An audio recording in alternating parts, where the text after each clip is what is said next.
Ada orang bertanya kepada gurunya, wahai guruku, saya pengen mimpi Rasulullah, gimana jalan keluarnya? Kata gurunya, besok kamu datang ke sini.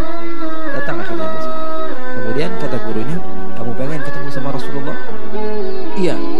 Sekarang kamu pergi ke satu tempat di laut, kemudian kamu mancing di sana. Kamu mancing. Setelah kamu dapat ikan banyak, di malam hari kamu makan. Sebelum kamu tidur kamu makan ikan sebanyak-banyaknya, tapi kamu jangan minum air.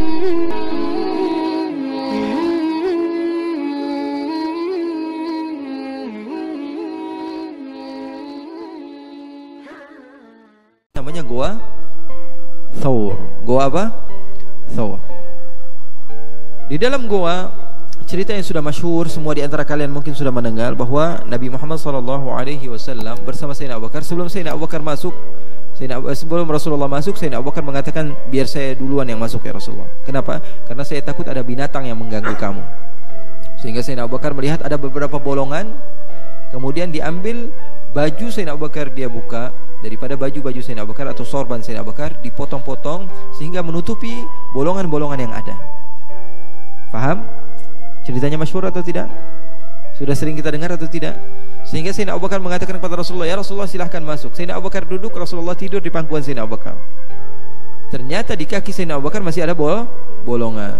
Dan ternyata kaki Sayyidina Abu Bakar digigit ataupun apa, diapain? Kalau bahasa Surabaya apa? Dicokot. Cokot. Kalau kata orang Sunda, cokot itu apa? Diambil. Sehingga berbisa kaki siapa? Kaki Sayyidina Abu Bakar. Dia pun menangis. Tapi dia tahan. Kenapa? Karena takut mengganggu Rasulullah SAW yang sedang beristirahat. Sehingga Rasulullah SAW melihat Sayyidina Abu Bakar. Karena apa? Dari tetesan keringat Sayyidina Abu Bakar sehingga terjatuh ke wajah Rasulullah. Bangun, ditanya kenapa, sehingga Rasulullah SAW obati Sayyidina Abu Bakar. Dan seketika dari mukjizatnya Rasulullah SAW, Sayyidina Abu Bakar sembuh. Itu cerita yang masyhur yang sering kita dengar. Akan tetapi ikhwani akhwati, saya ingin menceritakan kepada kalian, sebagian ulama sejarah mengatakan bahwa kenapa ular itu menggigit Sayyidina Abu Bakar. Maka dikatakan ular pun berharap untuk memandang kepada wajah Rasulullah, tapi Sayyidina Abu Bakar menutupi tempat tersebut daripada pemandangan kepada Nabi besar Muhammad sallallahu alaihi wasallam. Jadi semua ingin memandang kepada Rasulullah, semua berharap untuk melihat kepada Rasulullah sallallahu alaihi wasallam, karena semua mencinta kepada Nabi besar Muhammad sallallahu alaihi wasallam. Jadi ikhwani, akhwati yang dimuliakan oleh Allah Subhanahu wa taala, poin yang ingin saya sampaikan kepada kalian itu saja. Kalau kalian ingin benar-benar muta'awah kepada Rasulullah SAW, harus cinta. Kalau pengen cinta kepada Rasulullah SAW, harus kenal. Tak kenal maka tak sayang. Ini kalau saya tanya kepada kalian semua, nenek kalian itu orang terdekat kalian atau bukan? Kakek orang dekat kalian atau bukan? Bapak orang terdekat kalian atau bukan? Ibu orang terdekat kalian atau bukan? Kalau saya tanya sekarang, neneknya Rasulullah namanya siapa? Fatimah binti Fatimah binti Amr bin A'id al-Makhzumiyah. Barakallahu fiki. Kalau saya tanya sekarang, Wahab punya istri, berarti neneknya Rasulullah. Ibunya Aminah, siapa namanya?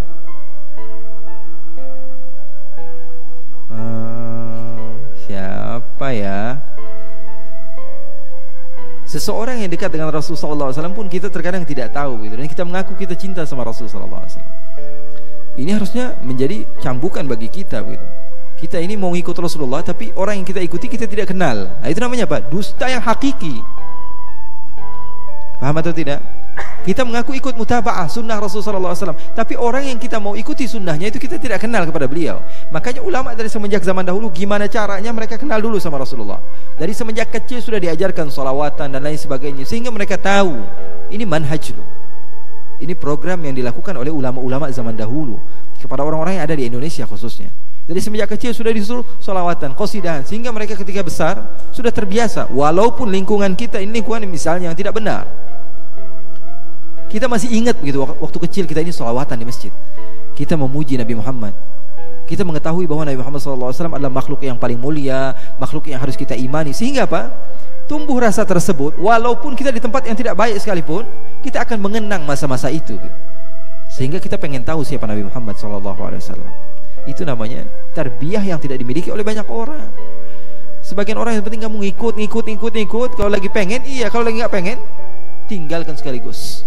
Sama seperti orang kalau misalnya yang kita katakan orang yang dia sholat malam 100 rakaat dia akan mendapatkan kebaikan. Gara-gara hawa nafsu akhirnya dia sholat malam. Sholat 100 rakaat nih, 100 rakaat sampai jam 3 dia belum selesai. Akhirnya selepas sholat dia ngantuk tidur, sholat subuhnya dia tinggalin. Kenapa? Karena hawa nafsu. Karena kebaikan terkadang tumbuh daripada hawa nafsu. Oleh karena itu saya berpesan kepada ikhwani akhwati yang dimuliakan oleh Allah Subhanahu wa taala, paling tidak dari 24 jam kita memiliki 24 jam. Paling tidak 1 jam kasih Rasulullah lah. Jangan pelit sama Rasulullah. 24 jam nih, kasih 1 jam buat Rasulullah. Khususkan buat Rasulullah. Dari 24 jam 1 jam saja, atau minimal 30 menit lah. Ambil, cari buku sejarah Nabi atau buku maulid yang terjemahan yang kamu faham. Kamu duduk, kamu baca sendirian. Cari tahu siapa Nabi Muhammad SAW. Setiap hari kamu baca sejarah Nabi Muhammad SAW. 30 menit saja. Kita ini terkadang duduk di kelas 1 jam. Kalau kita sedang asyik nggak berasa, betul tidak? Tapi kalau kita tidak seru begitu, duduk 30 menit, aduh lama banget ini Habib ngomongnya, begitu.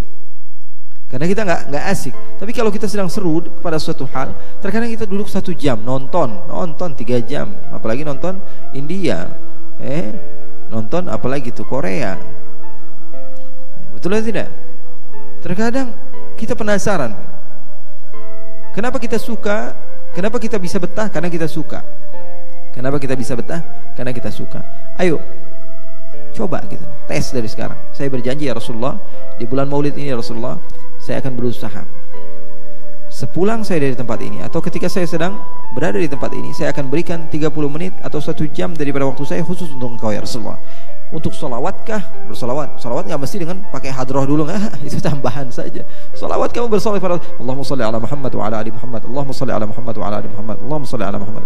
Karena solawat tidak ada batasnya. Di dalam sahih dikatakan satu sahabat datang ke Rasulullah mengatakan, ya Rasulullah, saya ini bagusnya solawat setiap hari berapa ya Rasulullah? Kata Rasulullah, sebanyak-banyaknya maka bagus. Apa dia katakan? Kalau begitu saya akan menjadikan 1/3 daripada hari saya untuk solawat.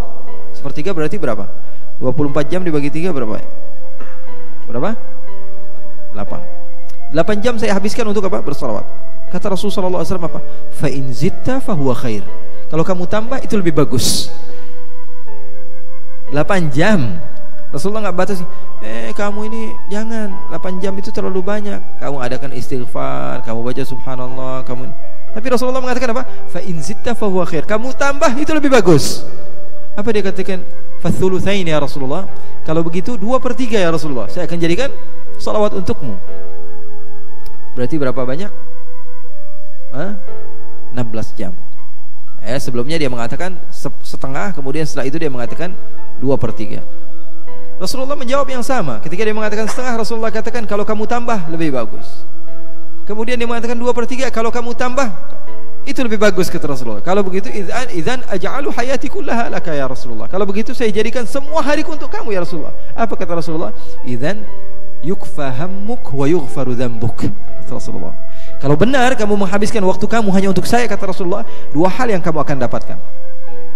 Yang pertama adalah sesuatu yang paling penting di dalam kehidupan. Apa? Kamu tidak akan pernah merasa bosan. Kamu tidak akan pernah merasa sumpek. Karena manusia ini sumpek semua. 1 jam lagi seru-seruan, tiba-tiba dapat kabar yang nggak baik. Betul atau tidak? Lagi seru-serunya sama suatu hal, tiba-tiba ada sesuatu yang tidak. Semua orang sumpek. Saya ini punya sahabat, semuanya sumpek. Tahu? Saya punya sahabat ini dari orang yang nggak punya motor. Dari orang yang nggak punya motor sampai orang yang punya pesawat. Sahabat saya nih dari orang yang nggak punya motor sampai orang yang punya pesawat, sampai orang yang punya serikat pesawat gitu. Pesawatnya banyak, pesawat pribadi dia punya. Saya duduk dari orang yang nggak punya motor, saya duduk sama mereka, ceritanya apa? Aduh Bib, ya Allah, cari kerjaan susah banget Bib, sedih, sumpah. Oke. Duduk sama yang punya motor, ceritanya juga sama, ya Allah kreditan Bib, ya Allah susah banget ini bayarnya setiap bulan. Sama yang punya mobil juga ceritanya sama, ya Allah Bib, pasar lagi sepi Bib, nggak enak banget, doain Bib. Sama yang punya apa? Dia punya rental mobil banyak, dia bilang ya Allah Bib, ini nggak laku Bib, puyang Bib, kepala Bib, nggak sesuai target Bib. Sampai yang punya pesawat ditanya apa? Habib, lagi susah nih Bib, doain Bib, ini bisnisnya, duitnya triliunan, banyak duitnya, tapi ceritanya apa? Susah semua. Seakan-akan saya doang yang kaya, curhatnya sama saya. Ikhwani, dunia ada tempatnya sumpek. Rasulullah SAW mengatakan idzan yukfahammuk. Kalau kamu menghabiskan waktu kamu untuk saya, kata Rasulullah SAW, berarti kamu tidak akan pernah merasa sumpah. Kamu tidak akan pernah merasa bosan. Ini adalah bosan, ini adalah penyakit terbesar yang kita punya. Punya uang banyak tapi ngerasa bosan, rasa sumpah. Apa yang kita rasakan? Gak ada kenikmatan sama sekali. Maka Rasulullah mengatakan idzan yukfahammuk. Kemudian yang kedua, wa yughfaru dzambuk. Dosamu akan diampuni. Di akhirat yang paling kita perlukan apa? Dosa kita diampuni. Berarti orang yang menghabiskan waktunya untuk bersalat kepada Rasulullah SAW, di dunia dia tenang, di akhirat dia senang. Di dunia dia tenang, di akhirat dia akan senang sesuai dengan sunnahnya baginda Nabi Muhammad SAW. Oleh karena itu ikhwani, akhwati yang dimuliakan oleh Allah Subhanahu wa taala, semoga Allah Subhanahu wa taala jadikan kita termasuk orang-orang yang senantiasa mau untuk mengenal baginda Rasulullah SAW. Saya kira waktunya sudah habis, karena mungkin 10 menit ke depan ada tanya jawab ya. Belum? Masih berapa menit? 10 menit lagi. Nambah ya. Oke, ikhwani. Ya, jadi saya tidak perlu panjang lebar. Jadi itu saja yang saya ingin sampaikan pada kalian, karena itu bagi saya adalah sesuatu yang penting untuk merubah kehidupan kalian. Karena itu kunci. Orang yang sudah memiliki kunci, dia akan bisa masuk dan dia bisa melakukan apapun yang dia inginkan. Sahabat-sahabat Nabi semuanya mencinta Rasul. Kenapa? Mereka kenal sama Rasulullah. Bahkan Rasulullah SAW memiliki keledai. Tahu keledai? Tahu keledai nggak? Tahu dari mana? Pernah ngeliat keledai? Nggak pernah? Keledai itu binatang seperti kuda, dia lebih kecil. Tapi aneh binatang ini. Saya dulu di Hadramaut pernah belajar di Yaman. Saya kuliah S1 saya di Yaman. Ya, sebagian sahabat-sahabat saya mungkin yang ngisi kajian minggu lalu, Habib Muhammad bin Anis itu bareng sama saya di sana. Tapi dia mondok ya, masya Allah dia. Kalau saya kuliah di sana, jadi saya lebih bebas gitu, keluar ke beberapa tempat. Di asrama saya, di depan asrama ada keledai. Ya, keledai itu apa? Keledai itu binatang yang aneh. Binatang yang kalau dia itu kita suruh belok kanan, dia ke kiri. Bodohnya luar biasa. Nauzubillah min dzalik. Kalau kita suruh ke kiri, dia ke kanan. Ya, ngasih sen kanan, dia ke kiri. Itu keledai. Keledai kalau kita suruh maju, dia mundur. Kalau kita suruh mundur, dia maju. Ya, keledai itu makhluk yang aneh, makhluk Allah yang aneh. Kalau dia sudah mengeluarkan suaranya, inna lillahi wa inna ilaihi raji'un. Malam-malam nih kalau dia sudah teriak, dia nggak teriak aja udah jelek banget suaranya. Sama seperti orang yang lagi muntah gitu. Ini suara keledai kayak orang lagi muntah gitu. Ya, kita kadang-kadang sumpek dengar suaranya. Bahkan Allah Subhanahu wa taala katakan dalam Al-Qur'an, inna ankaral aswat la sautul hamir. Bahkan Allah mengatakan dalam Al-Qur'an, sungguhnya suara yang paling terburuk adalah suaranya keledai. Bayangkan. Jadi kan makanya orang Arab tuh kalau misalnya lagi sumpek sama orang yang panggil ya himar, hei keledai gitu. Karena nggak ada lagi ya makhluk Allah Subhanahu wa taala yang aneh seperti itu. Keledai Rasulullah SAW memiliki keledai. Rasulullah memiliki keledai. Makhluk yang paling agung memiliki keledai. Rasulullah SAW beri nama keledai tersebut dengan nama Ya'fur. Apa namanya? Ya'fur. Karena Rasulullah SAW apapun yang Rasulullah miliki, Rasulullah kasih nama. Rasulullah kasih nama. Contoh, Rasulullah SAW memiliki satu tempat wadah, di situ ada apa? Ada siwaknya, ada cermin, ada segala macam, itu dikasih nama semua. Rasulullah SAW memiliki apa? Keledai dikasih nama, unta dikasih nama. Rasulullah SAW memiliki pedang dikasih nama. Rasulullah memiliki baju dikasih nama. Rasulullah suka ngasih nama. Makanya saya juga di rumah itu, kamar-kamar rumah saya kasih nama semua. Rumah saya ada beberapa kamar saya kasih nama. Ada satu nama kamar Malaysia, satu kamar Singapura, satu kamar. Jadi kalau ada orang datang, kalau lagi saya sumpek gitu, Abuya di mana, Habib di mana, lagi di Singapura. Bohong nggak kira-kira? Dikasih nama. Rasulullah SAW memberikan nama. Saya nggak ngajarin bohong ya, nanti habis ini semuanya ngasih nama lagi. Nabi Muhammad SAW memiliki keledai namanya Ya'fur. Keledai tersebut adalah keledai yang senantiasa bersama Rasulullah SAW. Bahkan katanya, kalau Rasulullah sedang memerlukan Sayyidina Abu Bakar, keledai itu tahu gitu. Datang ke rumah Sayyidina Abu Bakar, kepalanya diketok-ketokin ke pintu rumah Sayyidina Abu Bakar. Sayyidina Abu Bakar buka, oh ada Ya'fur, berarti Rasulullah manggil saya. Rasulullah datang. Dia pun datang kepada Rasulullah SAW. Sayyidina Umar pun begitu, Sayyidina Uthman, Sayyidina Ali. Sehingga wafatnya Rasulullah SAW, ketika Rasulullah SAW intaqala ila rafiqil a'la, Rasulullah SAW berpindah, maka apa yang terjadi? Ya'fur ini dia, apa yang dia lakukan? Dia muter-muterin kota Madinah. Dia keliling ke sana kemari, dia seperti orang yang bingung, seperti orang yang gila. Kenapa? Karena dia sudah kenal sama Rasulullah. Tiba-tiba orang yang dia kenal sudah tidak ada bersama dia. Apa yang dia lakukan? Dia cari satu sumur, kemudian dia masukkan dirinya ke dalam sumur, karena dia sudah tidak kuat lagi hidup tanpa Nabi besar Muhammad SAW. Keledai. Bahkan Rasulullah SAW memiliki unta yang bernama Duldul. Unta Rasulullah namanya siapa? Duldul. Kalau kamu pecinta, apapun yang bersangkut berhubungan dengan orang yang kamu cinta, kamu akan kenal. Bapaknya dicari tahu, kerjanya apa, ibunya siapa, dia orangnya mana, orang asli mana. Itu kalau orang bercinta begitu. Nabi Muhammad SAW memiliki unta namanya siapa? Duldul. Unta ini juga sama. Ketika Rasulullah SAW wafat, intaqala ila rafiqil a'la, apa yang dilakukan oleh unta tersebut? Dia tidak mau makan, dia tidak mau minum, dia tidak mau keluar dari kandangnya, sehingga dia pun kurus kemudian mati, kemudian wafat. Ini adalah makhluk-makhluk yang bagi kita tidak memiliki akal, tapi mereka memiliki cinta. Bahkan di dalam sahih, Nabi Muhammad SAW memiliki apa? Memiliki mimbar. Rasulullah SAW memiliki mimbar yang dulunya Rasulullah SAW berpegang kepada pohon kurma yang Rasulullah SAW senantiasa menyandar kepadanya. Kemudian dibuatkan mimbar. Ketika Rasulullah SAW sedang berceramah, mimbar tersebut ataupun pohon yang biasanya Rasulullah SAW bersandar kepadanya menangis. Bukan hanya Rasulullah yang mendengar, tapi semua orang yang hadir mendengar. Sehingga Rasulullah SAW turun daripada mimbarnya, lalu dipeluk oleh Rasulullah SAW. Lalu Rasulullah meneruskan khutbahnya, dan Rasulullah mengatakan, kalau saja saya tidak peluk dia dan saya katakan bahwa tempat dia adalah di surga, maka kalian, anak cucu kalian akan mendengar rintihannya sampai hari kiamat.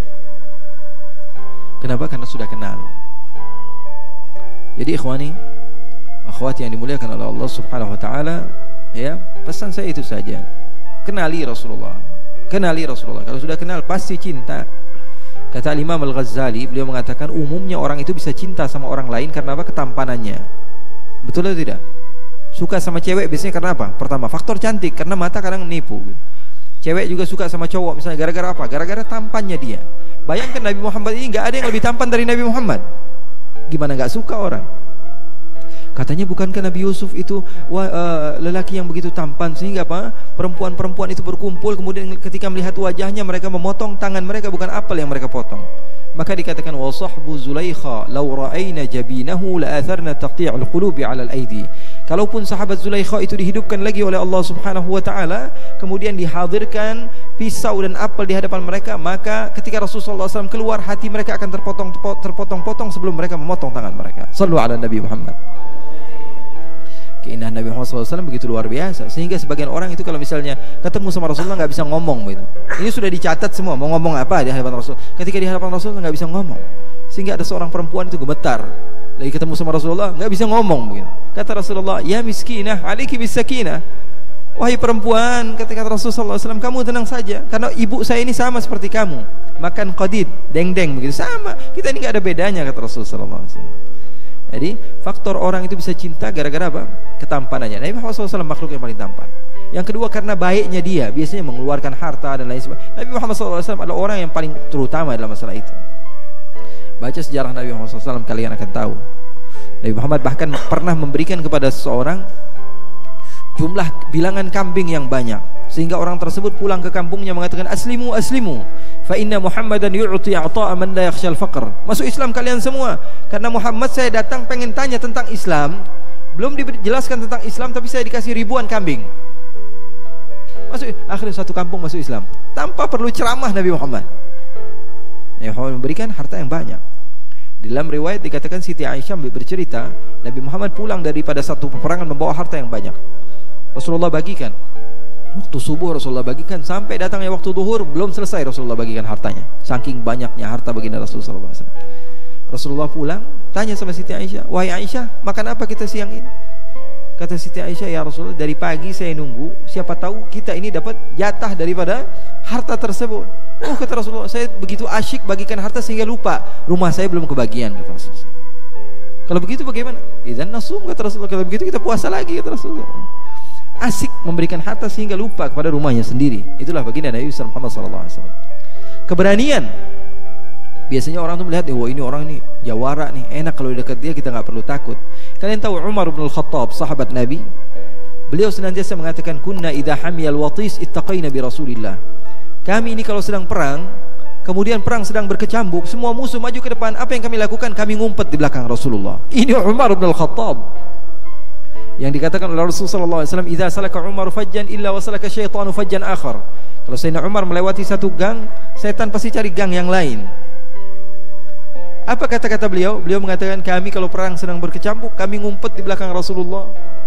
Karena keberanian Rasulullah SAW. Pernah seorang namanya Rukana, dan saya kira waktunya udah habis ya. Gak apa-apa? Sudah. Wallahu a'lam bissawab. Semoga Allah Subhanahu wa taala jadikan pertemuan ini adalah pertemuan yang baik bagi kita semua, dan insyaallah kita pulang membawa ilmu, ilmu. Itu yang saya harapkan dari setiap kajian saya. Jangan pulang hanya sekedar kita jumpa-jumpa, foto-foto biar nambah followersnya lah, udahlah. Yang terpenting apa? Kita pulang dari satu kajian, satu majelis, pulang bawa ilmu. Itu yang saya harapkan. Pulang bawa ilmu. Insyaallah manfaat. Wassallallahu wa jamalika ala sayyidina Muhammadin walhamdulillahirabbil alamin. Baik, terima kasih Habib atas ilmu yang telah diberikan kepada kita semua. Selanjutnya saya akan membacakan pertanyaan dari jamaah sekalian. Di sini sudah ada beberapa pertanyaan yang masuk. Mohon maaf, kami akan membacakan hanya 3 pertanyaan saja karena mengingat waktunya sudah agak malam. Untuk pertanyaan yang pertama, Assalamualaikum ya Habib, saya hamba Allah dari Tuban.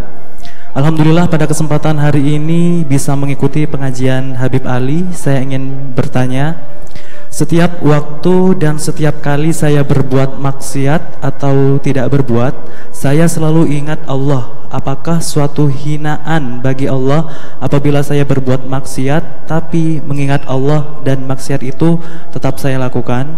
Kemudian saya selalu mengingat Allah, namun kadangkala di hati saya seolah Allah itu berbentuk seseorang yang berbaju putih dan bersorban sambil duduk di sebuah singgasana, sehingga seringkali saya mengatakan bahwa kamu adalah iblis yang ingin menyesatkanku. Sehabis itu, untuk tidak mengira Allah berbentuk di dunia, saya mengingat lafadznya Allah saja. Mohon pencerahannya Habib.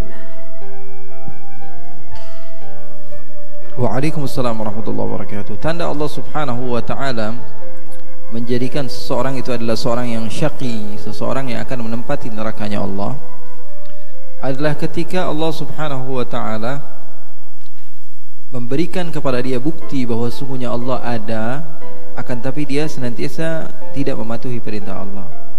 Kalau saja seorang hamba Allah Subhanahu wa taala yang dia Allah Subhanahu wa taala jadikan dia termasuk orang yang bermaksiat kepada Allah Subhanahu wa taala, kemudian dia beristighfar setelah mengingat kepada Allah Subhanahu wa taala, maka itu adalah hamba Allah Subhanahu wa taala yang Allah Subhanahu wa taala akan jadikan dia termasuk orang yang sa'id. Tapi kalau misalnya seseorang itu hamba Allah itu tahu dia bermaksiat dan dia ingat kepada Allah, kemudian dia lupakan Allah Subhanahu wa taala, al-inqita' anillah. Kata sebagian ulama katanya tidak ada dosa besar. Sebagian ulama katanya innal ulama ja'alu likaba'iriz dzunubi 'adadan. Sebagian ulama menjadikan dosa-dosa besar itu ada tingkat-tingkatnya, ada syirik, ada membunuh manusia, kemudian berzina dan lain sebagainya. Bagi saya hanya satu katanya dosa besar. Apa? Al-inqita' anillah. Orang yang sudah lupa kepada Allah, orang yang tidak ingat kepada Allah. Kata Rasulullah SAW, la yazni zani hina yazni wa huwa muslim. Seseorang yang dia itu berzina, kemudian dia ketika hal tersebut dia lupa kepada Allah Subhanahu wa taala, maka dia adalah orang yang bukan Islam. Hakikatnya dia tidak memiliki Islam karena dia melupakan Allah Subhanahu wa taala. Jadi, akhi atau ukhti, kembalilah kepada Allah. Ketika kamu sedang bermaksiat kepada Allah Subhanahu wa taala, kemudian Allah mengingatkan bahwa Allah melihat kepada kamu, kembali kepada Allah. Karena Allah masih sayang. Kalau sahaja hal tersebut malah menjadikan kamu biasa-biasa saja, biarin aja lah. Allah maha baik, Allah maha pengampun. Itu berarti salah satu tanda bahwa sungguhnya Allah inginkan kamu menempati nerakanya Allah. Na'udzubillah min dzalik. Banyak-banyak minta ampun kepada Allah, banyak-banyak minta istighfar kepada Allah. Karena kata Rasulullah, kullun muyassarun lima khuliqa lahu, setiap orang itu dipermudah untuk apa hakikat dia diciptakan. Kalau sudah di tempat-tempat yang baik masih bermaksiat, berarti itu hakikat penciptaan dia untuk begitu. Hatinya sudah lagi baik, ini ingat sama Allah tapi tetap mau maksiat, berarti memang sudah diciptakan untuk seperti itu gitu. Tapi jangan menyerah. Kalau menyerah berarti memang untuk itu.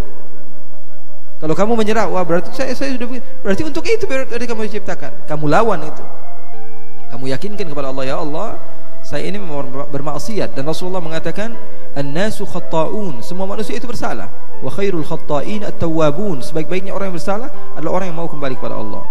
Semua orang bersalah tanpa terkecuali, laisa illa, semuanya orang bersalah.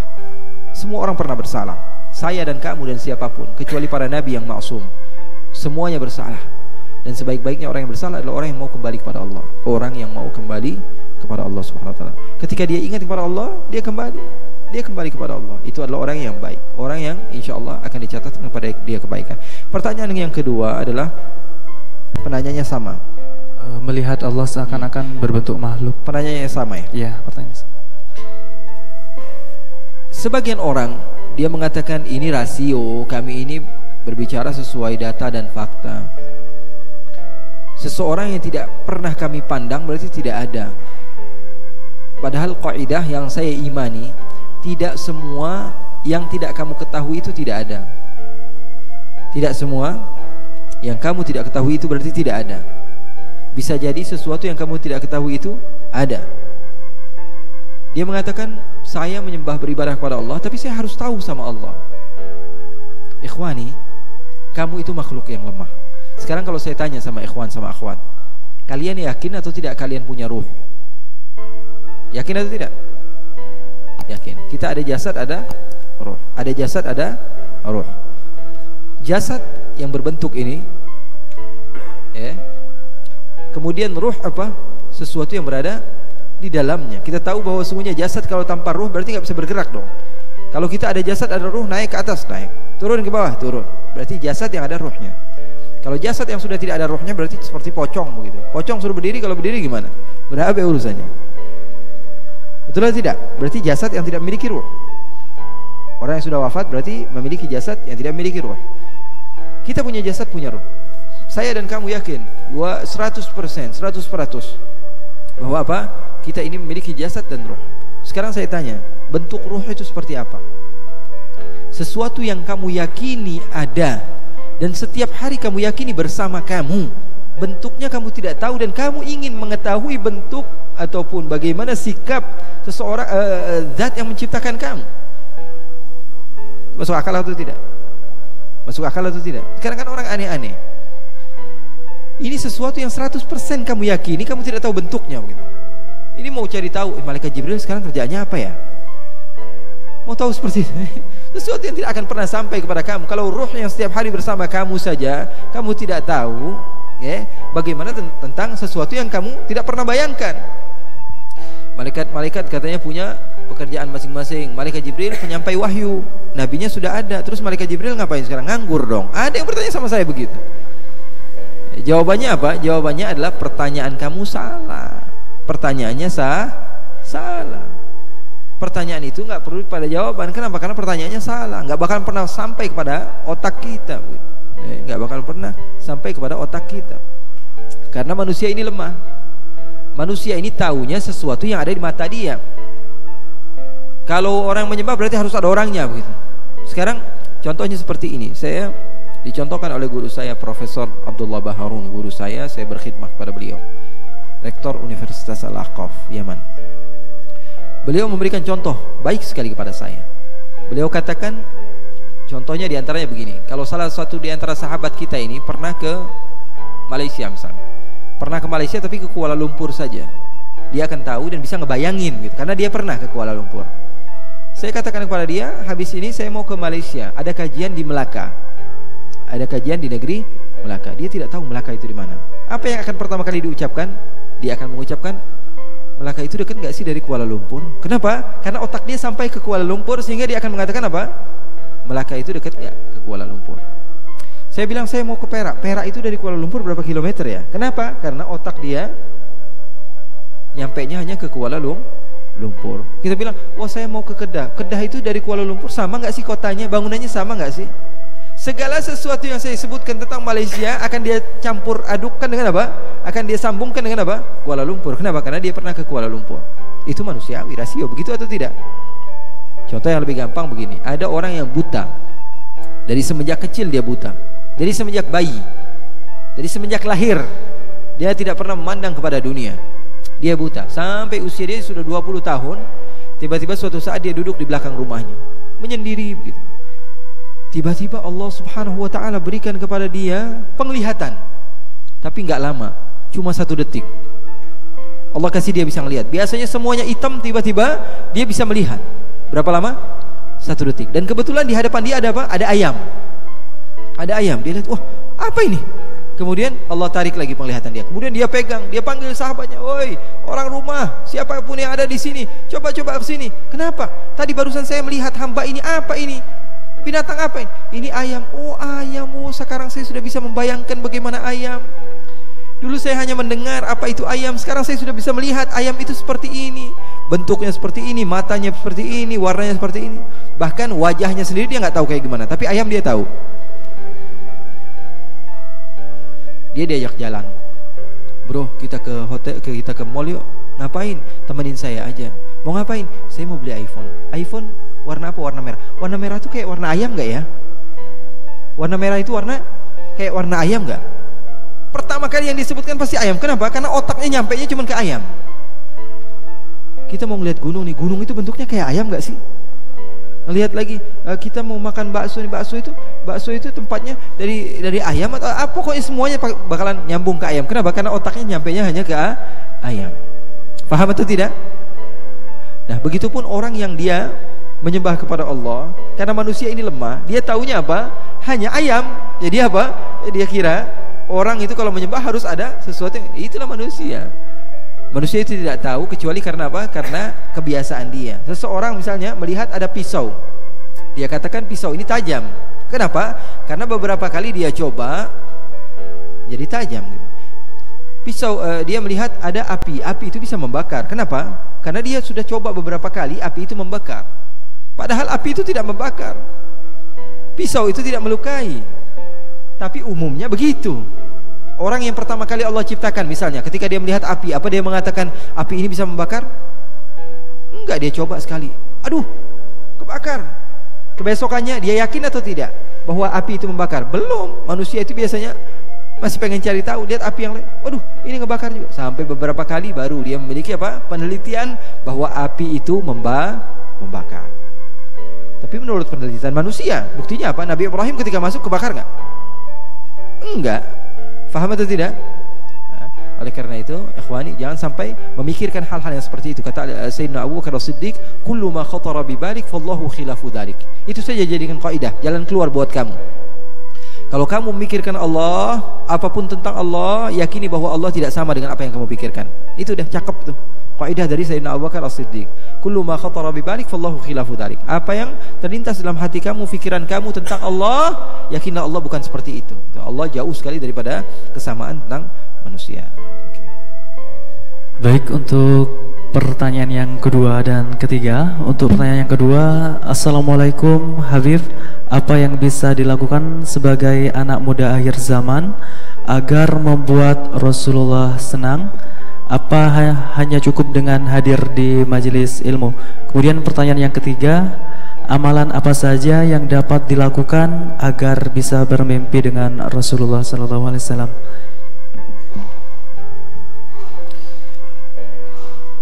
Yang pertanyaan kedua, bagaimana cara seseorang bisa bermimpi? Yang pertama. Oh, yang ketiga. Yang kedua. Yang kedua, apa yang bisa dilakukan sebagai anak muda akhir zaman agar membuat bagaimana Rasulullah? Cara dia bisa mendapatkan cinta Rasulullah SAW? Yang pertama dengan mengenal Rasulullah. Setelah itu dia akan mencinta. Setelah itu dia akan mutaba'ah kepada Rasulullah SAW. Itu adalah program yang insya Allah menjadikan kamu dicintai oleh Rasulullah SAW. Yang pertama apa? Kamu kenali Rasulullah dulu. Jangan lewatin yang lain lah. Kenal dulu sama Rasulullah. Cari tahu. Pulang dari tempat ini, beli kitab sejarah. Baca sejarah Nabi Muhammad SAW dari awal Rasulullah SAW lahir sampai Rasulullah SAW intaqala ila rafiqil a'la. Cari tahu tentang Rasulullah. maka niscaya kamu akan cinta. Setelah mencinta Rasulullah SAW, kamu akan dicintai oleh Rasulullah. Rasulullah SAW sering mengatakan hal yang semikian rupa. Rasulullah dalam Sahih Muslim, kalian buka Sahih Muslim, Rasulullah mengatakan, Inna Uhudan jabalun yuhibbuna wa nuhibbuhu. Kata Rasulullah, gunung Uhud, gunung yang cinta kepada kami dan kami cinta kepadanya. Rasulullah mengatakan, gunung Uhud, perhatikan teksnya, gunung yang cinta kepada kami dan kami cinta kepadanya. Gunung dulu yang cinta atau Rasulullah dulu yang cinta? Gunung Uhud, kata Rasulullah, gunung yang cinta kepada kami dan kami cinta kepadanya. Gunung dulu atau Rasulullah dulu? Ada usaha dari gunung untuk mencinta Rasulullah, maka Rasulullah mencinta gunung tersebut. Di dalam hadis lagi riwayat Ibn Majah, Nabi Muhammad SAW dikatakan ketika Rasulullah hijrah dari kota Makkah ke kota Madinah, itu semua orang datang kepada Rasulullah. Di antaranya perempuan-perempuan mengelilingi Rasulullah dan mengatakan apa? Nahnu jawari min bani Najjari ya habbadha Muhammadun min jari. Katanya kami ini perempuan-perempuan daripada apa? Golongan Bani Najjar. Kami sekarang merasa beruntung karena bisa bertemu dengan Rasulullah, bisa menjadi tetangganya Rasulullah sallallahu alaihi wasallam. Apa kata Rasulullah? Atuhibnani? Rasulullah tidak langsung mengatakan, "Oh, terima kasih banyak, saya cinta kepada kalian." Enggak. Rasulullah tanya dulu, "Atuhibnani? Kalian cinta kepada saya?" Qulna bala ya Rasulullah. Mereka mengatakan, "Iya ya Rasulullah." Apa kata Rasulullah? "Wallahu ya'lamu anna qalbi yuhibbukun." Sesungguhnya Allah lah yang tahu bahwa hati saya juga cinta kepada kalian. Adanya cinta setelah adanya cinta. Maka bagaimana cara untuk mendapatkan cinta Rasul? Kamu kenali Rasulullah, jangan langsung cinta, karena cinta tanpa pengenalan dusta. Kamu kenali Rasulullah SAW, setelah itu kamu cinta. Setelah cinta kamu akan dicinta oleh Rasulullah SAW karena mutaba'ah kamu kepada Nabi Muhammad SAW. Kemudian pertanyaan yang ketiga sama, bagaimana cara bermimpi dengan Rasulullah SAW? Senantiasa mengingat Rasulullah supaya bermimpi. Kenali Rasulullah. Kalau nggak kenal bagaimana bisa ngebayangin? Betul atau tidak? Nggak kenal bisa ngebayangin? Mustahil. Kalau ingin bermimpi dengan Rasulullah SAW, baca sejarah Nabi, baca syama'il Nabi Muhammad SAW, fizikal baginda Rasulullah SAW, bagaimana hidungnya, bagaimana matanya, bagaimana cara berjalannya, bagaimana, sudah tahu semua bakalan ke bawah begitu. Ada orang bertanya kepada gurunya, "Wahai guruku, saya pengen mimpi Rasulullah, gimana jalan keluarnya?" Kata gurunya, "Besok kamu datang ke sini." Datang akhirnya besok. Kemudian kata gurunya, "Kamu pengen ketemu sama Rasulullah?" "Iya." "Sekarang kamu pergi ke satu tempat di laut, kemudian kamu mancing di sana. Kamu mancing. Setelah kamu dapat ikan banyak, di malam hari kamu makan. Sebelum kamu tidur kamu makan ikan sebanyak-banyaknya, tapi kamu jangan minum air. Kamu makan ikan sebanyak-banyaknya, kamu jangan minum air."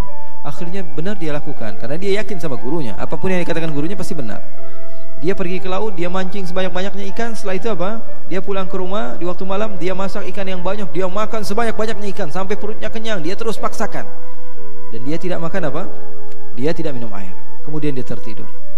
Ketika tertidur, apa yang terjadi? Dia bermimpi bahwa sungguhnya dia di atas ikan yang besar, di atas lautan, berjalan. Dia ingin minum tapi dia nggak bisa minum. Lautan tersebut dia sudah ngangak begitu, tapi air lautan nggak mau masuk ke. Akhirnya dia terbangun, akhirnya dia minum air. Kemudian besok pagi dia datang kepada gurunya, "Wahai guru, apa yang kau katakan itu semuanya salah. Saya nggak jadi mimpi Rasulullah, saya mimpi ikan besar," katanya. Kata gurunya, "Kenapa kamu bisa mimpi ikan? Karena sebelum tidur yang kamu pikirkan hanyalah ikan. Kenapa kamu bisa mimpi air? Karena sebelum tidur yang kamu pikirkan hanyalah air." Dari situ dia paham. Oh, saya paham sekarang bagaimana caranya saya bermimpi Rasulullah. Pulang, dia terus baca sejarah Nabi, semua tentang Nabi, sehingga yang difikirkan hanyalah Rasulullah SAW. Ketika dia tidur, dia pun bermimpi berjumpa dengan baginda Nabi Muhammad sallallahu alaihi wasallam. Intinya apa? Kenali Rasulullah. Setelah itu kamu akan mendapatkan cinta Rasulullah. Kemudian setelah itu kamu bisa mutaba'ah, pengikutan kepada Nabi Muhammad sallallahu alaihi wasallam. Walhamdulillahirabbil alamin. Baik, terima kasih kami sampaikan kepada Habib Ali Zainal Abidin Al-Kaf yang telah memberikan ilmunya kepada kita semua. Semoga ilmu yang diberikan menjadi ilmu yang bermanfaat fi dini wa dunya wal akhirah. Alhamdulillah, acara di majalah telah kita lalui bersama. Tibalah kita di penghujung acara, yakni penutup dan doa.